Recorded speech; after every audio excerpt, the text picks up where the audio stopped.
My job is to combat drugs, violence, and try to lower the number of drug overdoses within this region.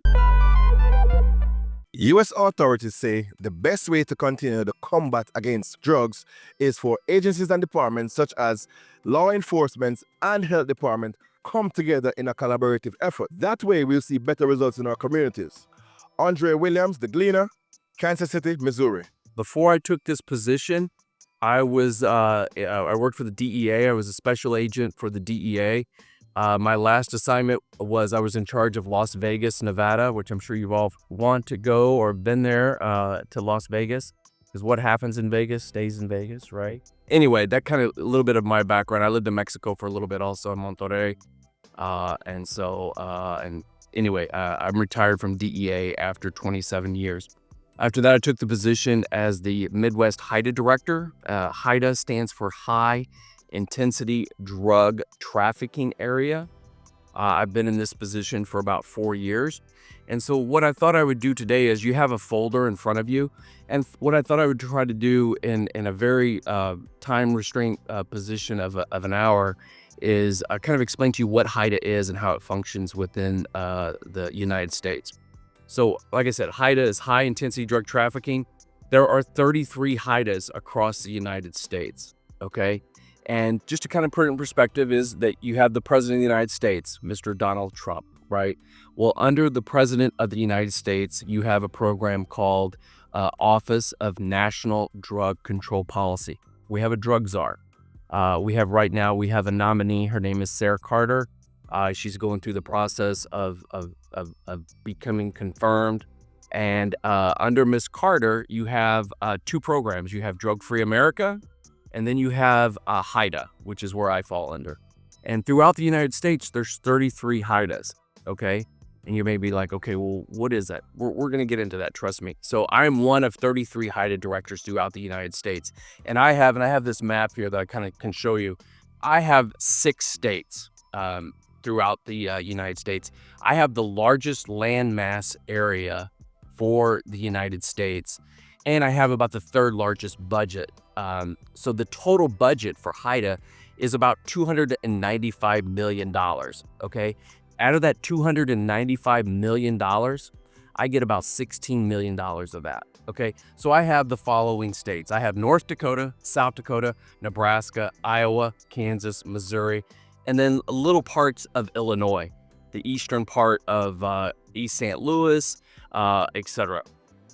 And so you're like, okay, well, what do you do with that $16 million? Okay, well, here's what I do. My job is to combat drugs, violence, and try to lower the number of drug overdoses within this region, okay?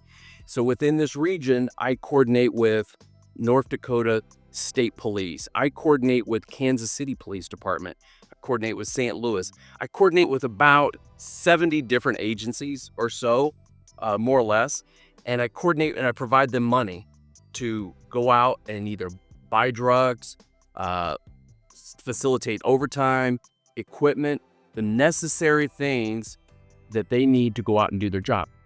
The molecule down into its elements, and we'll be able to see where they're at spatially, and then we'll be able to make an assessment of what the chemical composition is. So this is a very sophisticated instrument. We don't use it a lot, but we use it for a few different things. But the majority of the major laboratory implemented, this is a huge magnet. It is shielded. Before I got this close, all my credit cards would be wiped.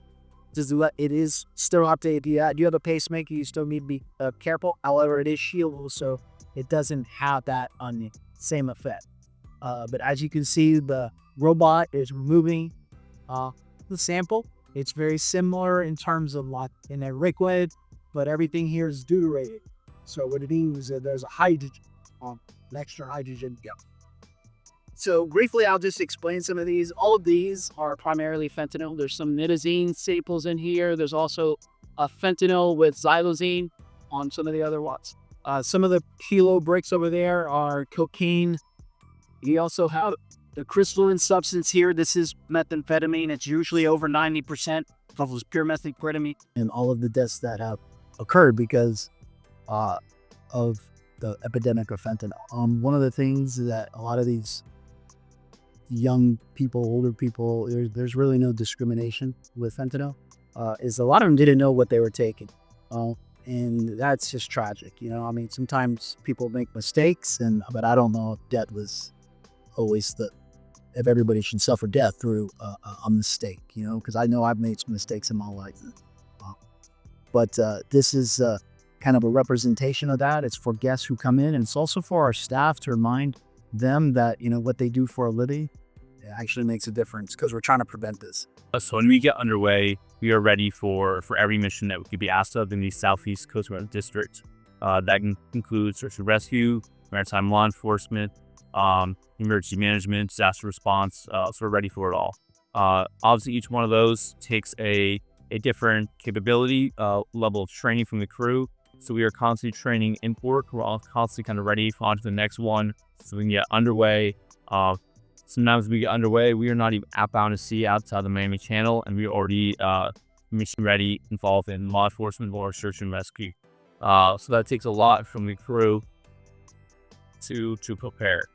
Physical health, mental health, spiritual health, make sure that we're training. So we're up early every morning coming in. We often do our physical fitness training in the morning, and we'll do crew drills.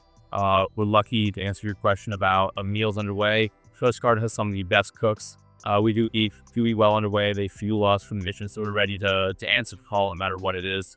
The motto, Semper Paratus, we truly do take that to heart. No matter what we're asked to do, our answer should be, yes, we're ready where you need us. We'll be there, ready to respond as fast as we can. This job is challenging. It is. You're away from your family, but it is incredibly rewarding. There's no better feeling than being the first ones on scene to a search and rescue case, seeing a look of relief when someone who's been at sea, I've personally rescued people who've been at sea for 10+ days, haven't had food or water for over a week. And just the look for relief on their face, knowing they're going home, they will see a family again. It really is the best feeling. It makes it worth. So sometimes it's search and rescue, but we'll respond to cases. Sometimes there's not a search and rescue case, and we'll shift our mission priority to that. But our primary focus is protecting, the United States of America, protecting our homeland, and protecting those who take to sea. Any mariners in distress, we're there to be that essentially first responder, so we can go on scene and make sure they go home to their family safe. You're here right now, but outside of this, you're usually out at sea, based somewhere? Absolutely, yeah. So as part of my role as commanding officer, we're balancing our schedule for import maintenance, for crew training, for crew rest. And we'll go back to sea and conduct operations. We have a mission we're being tasked at the current moment.